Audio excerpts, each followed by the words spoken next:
Hello and welcome to the Street Crime UK YouTube channel. Please don't forget to like, share and subscribe.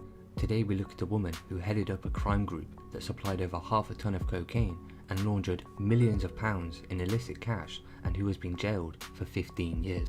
Nicola Stevens' illegal business was brought down when she, along with 5 other members of the criminal network, were arrested by the Organised Crime Partnership. Investigators from the OCP, a joint national crime agency and Metropolitan Police Service unit, had been watching the group as they conducted multiple drug deals and cash handovers in Gravesend in the week before their arrest. Miss Stevens, 51, coordinated the group's activity with her son-in-law and second-in-command, Luke Corribel, 32. They were supported by 3 couriers, David Adinej, 29, Kyle Hills, 32, Kuang Viet Pham, 29.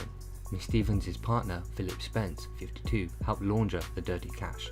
The gang also used code names to message each other.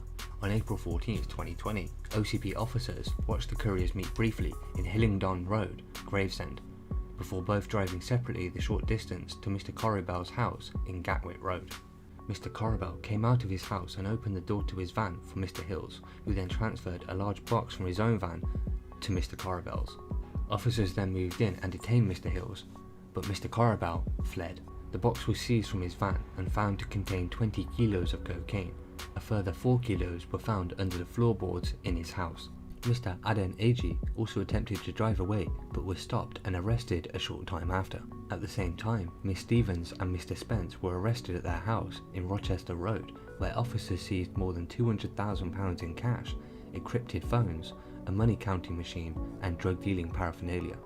Mr. Corribel handed himself into a police station 2 days later. Officers had arrested Mr. Pham a week prior to this after he was seen picking up a bag of cash from Miss Stevens. He had attempted to hide the bag in a specially constructed concealment in his van disguised as a Honda branded generator.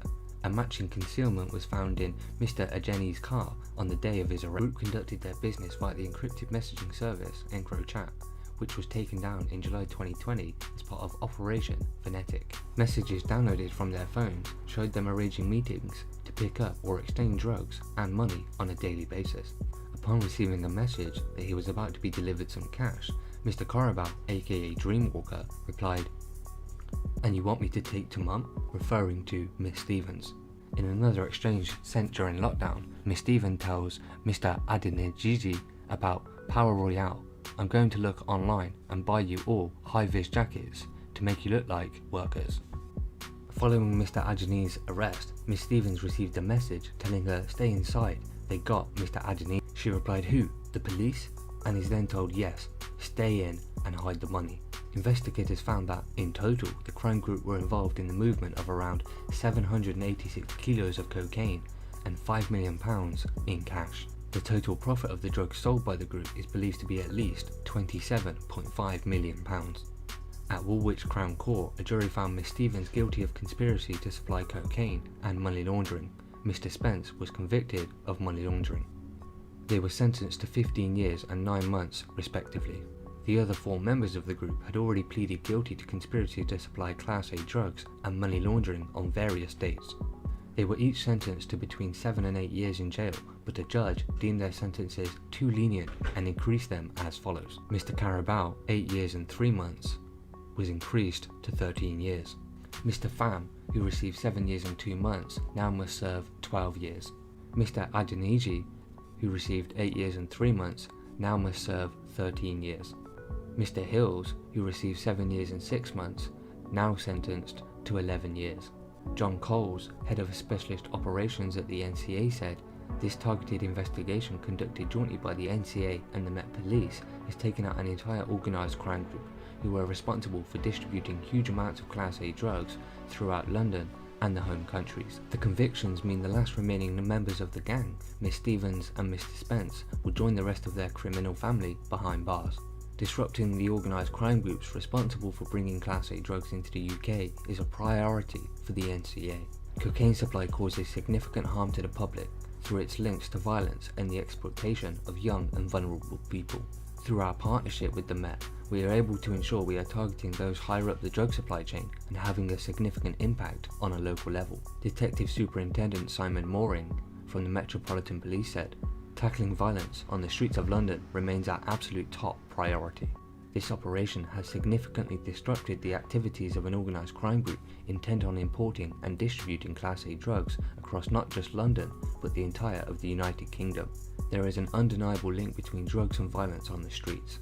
Many people may believe this level of organised crime has no impact on the day-to-day lives of the general public, but that couldn't be further from the truth. The drugs distributed by this group would have gone down the chain and ended up being sold on the streets of cities across the country. We will continue to develop and carry out operations of this scale, and will continue to identify those involved in serious and organised crime and bring them to justice. A National Crime Agency officer used a suspected drug dealer's debit card to buy 10 breakfasts for himself and colleagues, the court heard. Paul Seeley was accused of using Nicola Stevens' card to order £9.99 for English meals after her arrest. The breakfasts were ordered from a cafe by phone after she was nabbed. Veteran NCA agent Mr. Seeley wept up in the witness box as he denied the Breakfastgate claims while giving evidence. Judge David Miller adjourned the case against Miss Stevens, 51, while the allegations were investigated. He told the jury the next day, "We have been delayed today because of what I have called Breakfastgate. The accusations against the investigating officer of using one of the defendant's cards to purchase breakfast." Mr. Seeley was accused of making the order from Romford Police Station, East London, where Miss Stevens was taken and held. Prosecutor Tim Probert Wood told Woolwich Crown Court the order of £99.90 was made but was never collected. Mr. Seeley admitted photographing the bank card and writing down the numbers, but said the breakfast order was nothing to do with him. So what are your thoughts about this London-based crime gang and the head of the group, Nicola Stevens, and their goals to flood the UK with vast amounts of Class A drugs? Please share your thoughts in the comments below. Thanks for joining us, and until next time, stay safe.